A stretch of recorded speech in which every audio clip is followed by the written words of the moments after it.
Hello दोस्तों, स्वागत करता हूं मैं अपने YouTube channel M study Akhilesh Maurya पर। आज हम लोग कुछ भूगोल के बारे में कुछ ऐसे ही 2-3 प्रश्न करेंगे। ऐसे पॉइंट हैं जो जानना बहुत ज़रूरी है, आवश्यक है। देख लीजिए, इसमें पहला है, देखिए पहले देखिए, हमारा channel M study Akhilesh Maurya है, इसको आप लोग सब्सक्राइब कर लीजिए। और भूगोल का परिचय हम लोग इसमें पढ़ेंगे। तो भूगोल का परिचय देखिए, भूगोल अर्थात ज्योग्राफी शब्द ग्रीक भाषा के दो मूल भूगोल अर्थात ज्योग्राफी शब्द भूगोल अर्थात ज्योग्राफी शब्द ग्रीक भाषा के दो मूल जियो एवं ग्राफी। जियो का अर्थ होता है पृथ्वी, एवं ग्राफी का अर्थ होता है वर्णन, तो जिसका सम्मिलित अर्थ होता है पृथ्वी का वर्णन।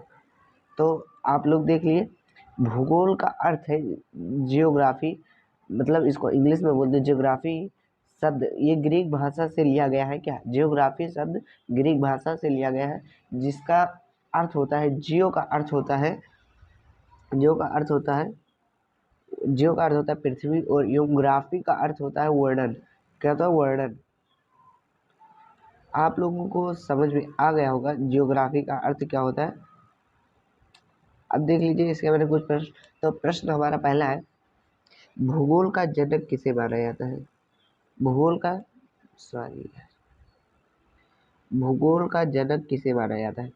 तो भूगोल इरोटोस्थनीज है। वह प्राचीन यूनानी विद्वान थे जिन्हें भूगोल का जनक माना जाता है।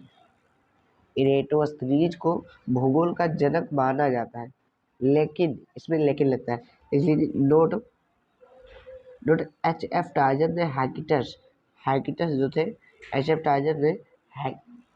टाजर ने हैकिटस को 500 ईसा पूर्व को भूगोल का जनक माना था। भूगोल का पिता माना था, जिसने स्थल भाग को सागरों की घिरा हुआ माना तथा 2 महादेशों का ज्ञान दिया। इरेटोस्थनीज को, लेकिन एच.एफ. टाजर ने हैकिटस को 500 ईसा पूर्व जैसे 500 ईसा पूर्व में भूगोल का जनक हैकिटस को माना था। एच.एफ. टाजर ने हैकिटस को भूगोल का जनक माना था। अब हम लोग देखेंगे सौरमंडल के बारे में। तो सौरमंडल के बारे में वहाँ पर जैसे कि हम लोग पहला प्रश्न पढ़ चुके थे, अब यहाँ पर देखें प्रश्न 2 यानी दूसरा। तो सौरमंडल से है, तो उसमें ग्रह का तो पूछेगा, क्योंकि सौरमंडल में ग्रह सारे आते हैं, 8 ग्रह। तो इसमें देखिए सौरमंडल। प्रश्न दूसरा है, ग्रहों के पास स्वयं का प्रकाश नहीं होता है, वे किनके प्रकाश से प्रकाशित होते हैं? इनके कहने का मतलब है, ग्रहों के पास अगर स्वयं का प्रकाश नहीं होता तो वे कैसे प्रकाशित होते हैं? तो वे तारों के प्रकाश से प्रकाशित होते हैं। किसके? तारों के प्रकाश से प्रकाशित होते हैं। देखो यहाँ का मैंने प्रकार यहाँ पर हो गया है, और यहाँ पर ये प्रकाश रहेगा। देख लीजिए, प्रकाश रहेगा, लेकिन यहाँ पर ये प्रकाश है। प्रकाश यही वाला चीज यहाँ पर है, प्रकाश रहेगा, प्रकार नहीं रहेगा। तो देख लीजिए, सौरमंडल की खोज किसने की थी? और सौरमंडल की खोज कापरनिकस ने की थी। सौरमंडल की खोज कापरनिकस ने की थी। किसने? सौरमंडल की खोज कापरनिकस ने की। देखिए प्रश्न है, सौरमंडल की खोज किसने की थी? तो सौरमंडल की खोज कापरनिकस ने की थी। आई होप आप लोगों को हमारा वीडियो पसंद आया होगा। अगर पसंद आया हो तो हमारे वीडियो को लाइक करें, एंड कमेंट में वीडियो कैसी लगी उसको ज़रूर बताएं।